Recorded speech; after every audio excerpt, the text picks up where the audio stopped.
So here we go. Now, the one thing that I did want to really zone in on, let's just bring the camera so you can see that nice and clearly there, and bring this up here, look, is this movement here, look.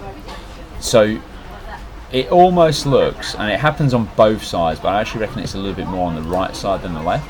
It almost looks like on the recovery you're leaving your elbow slightly behind.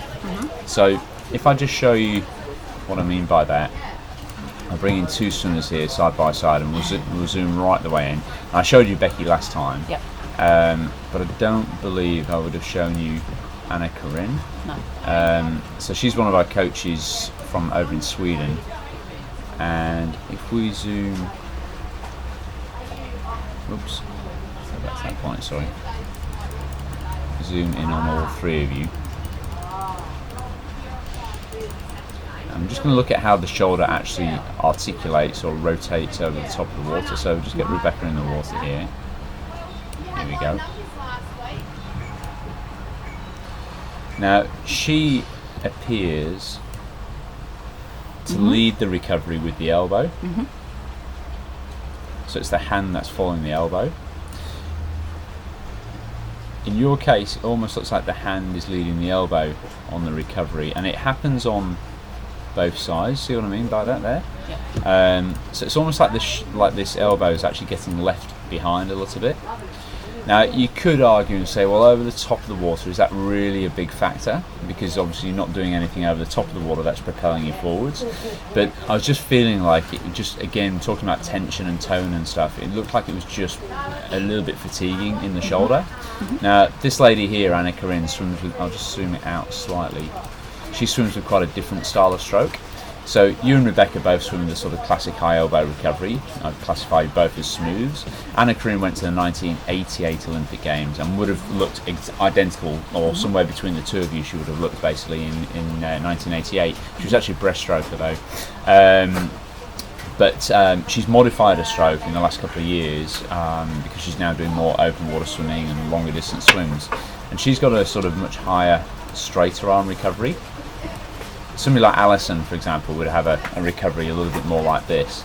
But the point here is that if you look at what's leading, it's the elbow in both scenarios. So Rebecca and Anna both have the elbow leading the hand on the recovery, whereas with yourself it's the opposite to that.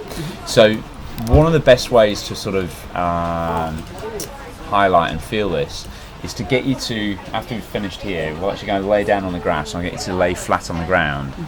And we'll actually try to recover your arms over the top of the grass like you're trying to recover them over the top of the water. And no matter who you are, when you lay down and do that, and no matter how flexible you are in your shoulders, the natural default is for your hand to lead the elbow on the recovery. So what that normally suggests is that the rotation through the shoulders and through the hips is maybe something we can try to address. And you can usually see that because if we bring in Rebecca as a bit of an example, one of the landmarks which I'm always trying to look for somebody from the side angle, and it sounds like a funny thing to look for, is the armpit. So if somebody's got good rotation, it ends up opening up and we end up seeing the armpit from the side. If somebody's a little bit too flat, it just sort of gets obscured by the water there. Now I wouldn't describe you as completely flat, far from it, but you can just sort of see the difference there in terms of how open you are at that point. And it's always going to be more magnified when you're on a non-breathing stroke. So when somebody goes to take a breath, in fact let's just watch you breathe towards the camera here, like, yeah, we can see the armpit there, because by default you end up rotating a little bit more when you're going to take the breath in. So a couple of ways we can address this. Again, one of them is just to be mindful that that's potentially something we can work on. The second thing is we've got a, I don't know if you've used it before, the Tech Talk. So we've got a belt which it's actually designed to wear around your waist. In your case, it would be better to actually shift it up a little bit higher underneath the armpits here. There's a tube, so if you imagine a thicker version of the Sharpie pen, and inside this hollow tube is a ball bearing. The ball bearing only hits the end of the tube if you're rotating well enough. You'll only need to wear it once, and I think to go, okay, yeah, I can see how I can actually just improve that a little bit.